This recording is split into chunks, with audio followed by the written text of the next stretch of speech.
When you think about it, the Ace Attorney series really is Capcom's little franchise that could.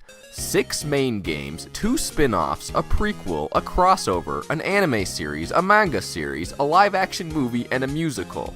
Pretty incredible for a point-and-click adventure game about lawyers.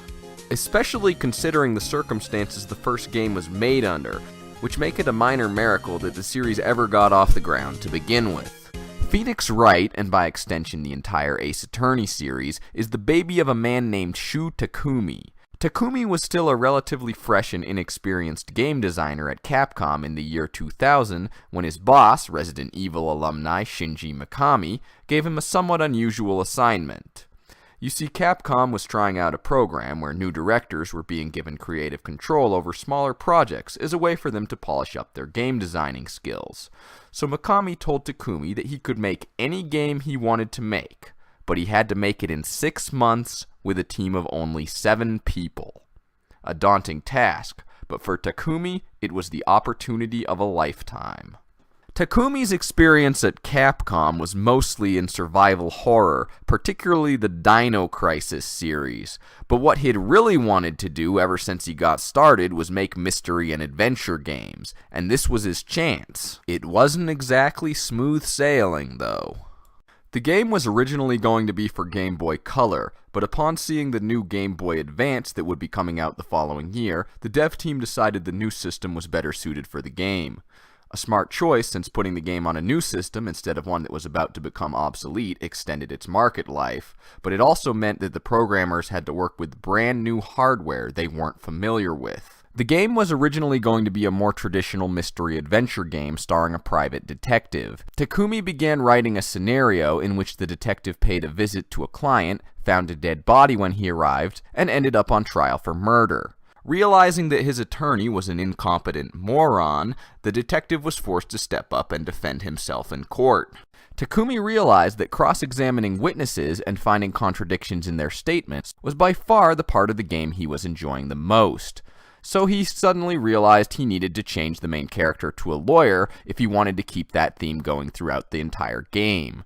This meant that he had to start the script over again completely from scratch on a schedule that was already incredibly tight. Not everyone was thrilled with the change either. According to Takumi, when his boss Mikami learned about it, he gave him a call and told him, "Takumi-san, I understand you're thinking of making your game into a courtroom drama. As your senpai, I strongly suggest you don't do that, baka." That's how they talk over there. But Mr. Takumi was determined. Due to their limited resources, the Phoenix Wright dev team had to do all of the voice acting for the game themselves, with Mr. Takumi pulling rank to do the voice of Phoenix.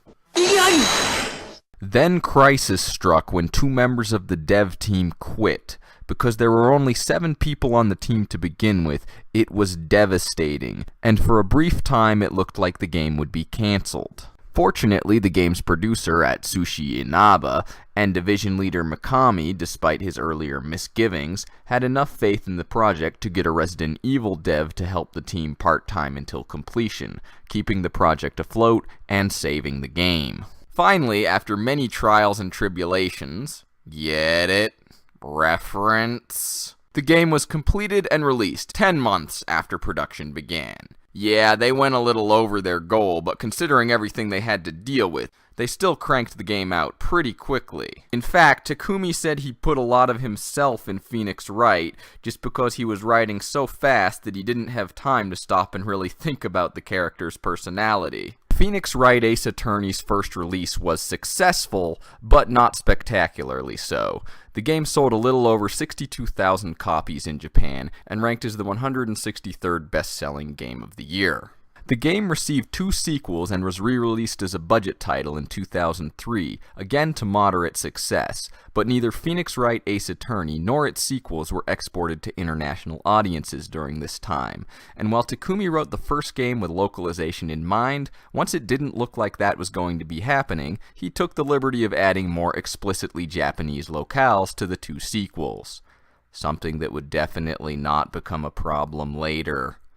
It wasn't until the 2005 re-release for the Nintendo DS that the game was finally commercially available to foreign audiences for the first time, and it was then that the Ace Attorney franchise truly caught its second wind. The DS re-release sold over 100,000 copies in Japan the year it came out, almost twice what the initial Game Boy Advance release had sold, and those sales numbers held steady and even noticeably increased for several years. The series had legs. Equally significant, the game did far better in North America than projected, resulting in a shortage of available copies post-release. Rise from the ashes indeed. Get it?